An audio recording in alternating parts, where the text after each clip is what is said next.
After I published my top 5 Islay Scotch whiskey video, link in the description below, my top comment turned out to be, why didn't you include Caol Ila 12 in your top 5 Islay whiskeys? I don't know.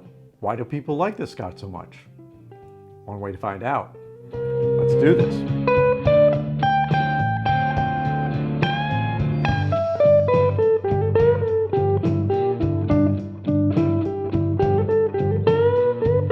Welcome to Whisky Riffs. I'm Kevin, and full disclosure, I don't remember ever trying Caol Ila 12, which is one reason why it's not in my top 5 Islay whiskey. So I'm making this video to find out if I made a mistake and should have included this one. And at the end of the video, I'm also going to compare it against one of the top 5 that I did include in my top 5 Islay whiskey video. So let's not waste any time. I haven't tried this yet. I'm gonna break it open on camera and pour a glass. Before I can pour a glass, I need a glass. So Caol Ila is the Gaelic name for the sound of Islay. And one of the reasons we didn't actually hit this distillery when we were doing our tour, we were on a tour that had a prescribed list of distilleries that they were hitting, and we missed Caol Ila and Bunnahabhain, which were both on the northeast side, closer to Jura. So I just haven't had the exposure to it. Now, Caol Ila is a peated whiskey. It's an Islay single malt. It's at 43% ABV. I do like my whiskeys a little higher, 46 and above, but for Islay, you can kind of get away with 43 sometimes because there's a lot of peat and punch in their whiskeys. Caol Ila is one of those distilleries that's owned by Diageo, which is the big distillery owner, and they own Lagavulin and Glenkinchie, a couple of the whiskeys that I recently reviewed in my videos. I'll put links to those too down below. The Caol Ila distillery was founded in 1846 by Hector Henderson. It's located in the same spot by the Isle of Islay that separates Jura from Islay. And this distillery had its struggles over the years and changed hands several times before becoming part of Diageo. Not a lot of information on the website about how they create the mash build for this, so it's kind of a mystery whiskey to me. I did a little searching, but didn't come up with much. But because it's on the same shore as Bunnahabhain, I'm thinking it's going to get similar influences to that Scotch. I haven't even brought it close to my nose yet, but that first pour and just having it sit there on the table in front of me, I can tell that we're dealing with a peaty, smoky whiskey. And on first nosing, I can definitely tell that there is that same kind of influence for Bunnahabhain, where I kind of get a rubber note on the nose. There's a little bit of sweetness there that was first present when I was pouring it, and now that I've focused on that other smell, I can't seem to get past it, but there is something down there. I think sometimes when I nose certain whiskeys, they are described as tobacco notes, and I tend to get that tire note instead of that. There's sweetness there, there's some citrus notes, but it's not as complex as some of the noses that I had in my top 5 Islay whiskey, which doesn't mean it's counted out. I'm just not getting the initial interest with the nose. It's a very spicy first taste.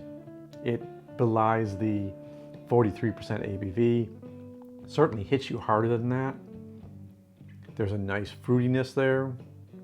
Of course, the peat and the smoke are there on the taste more than they are on the nose. There's a brininess, very acidic in my mouth. Could be seen as a longer finish. I don't know. I'm conflicted about this right now. I'm not getting the complexity that I would have wanted in this Islay whiskey. But then again, I started off as a big Bunnahabhain fan and have kind of fallen away from that too. There's something about the taste profile, the peat and the smoke of that area of Islay that is good, but it just isn't my wheelhouse right now.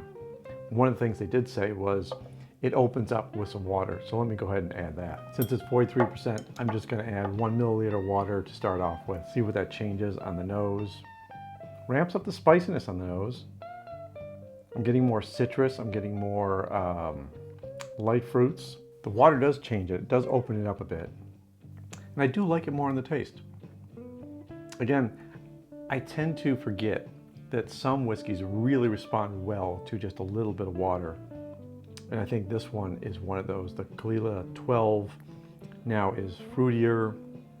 There's less of that tobacco hit. There's less of that aggressiveness.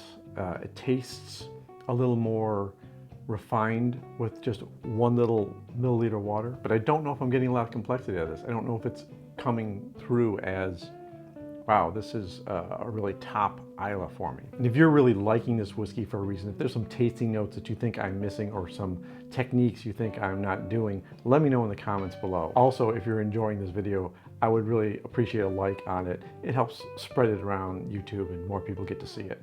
Thanks. Let me pull out one of my top 5 whiskeys that I just reviewed and see how this compares to that whiskey. I know you're all shocked that I picked an Ardbeg, but I wanted to pick something that had a less complex front end to it, and I think the Ardbeg 10 is a good pairing compared to the Caol Ila 12. Even though the Caol Ila has more age to it, I think it kind of matches the level of notes that I would expect from these two whiskeys. They're very similar in color.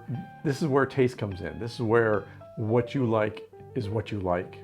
But I am partial to that campfire nose, that initial hit that I get from Ardbeg. I get more citrus, I get more campfire, I get the brininess on the nose. Where the Caol Ila, it does hit me more like tire rubber still. And I'm just not as much a fan of that as I am the smoke level on the Ardbeg.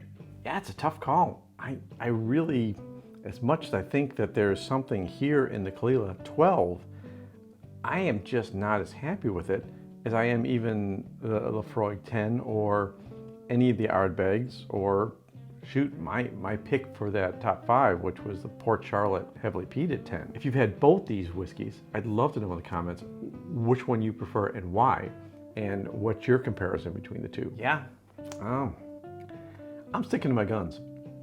I really don't think, for me, the Caol Ila 12 is one of my top 5 Islay whiskeys. If I was to go back and do it again, this still wouldn't make it into my top 5. I appreciate the whiskey. I think it's similar to Bunnahabhain, and I appreciate that whiskey too, and I think there's a lot in the ranges of the Bunnahabhain if you haven't had it. Like the Bunnahabhain 18 is one that I really appreciate and really like. But it's not a go-to whiskey for me. I will stick to the other edges of Islay and go to the Ardbegs and the Lagavulins and Laphroaigs, and certainly Bruichladdich, which is one of my favorite distilleries for just personal taste. You know, everybody has things they like and things they don't like, and I'm happy to discuss this all with you in the comments or hit me up on Twitter. If you're a fan of Bunnahabhain, if you like that flavor profile, a little bit of the tobacco, a little bit of the with the more acidity, more salty, briny notes, I think that the Caol Ila 12 is probably where you're heading. If you don't like the campfire notes, if you don't like the taste profile of an Ardbeg, then try the other coast side, try the eastern side of Islay, and see if you like Caol Ila 12. And the pricing for Caol Ila 12 is around $80 around me. Well, since this video was about Caol Ila, I do think I need to toast with that on the way out. So until next video, take care of yourself, take care of those people around you, and until next time, cheers.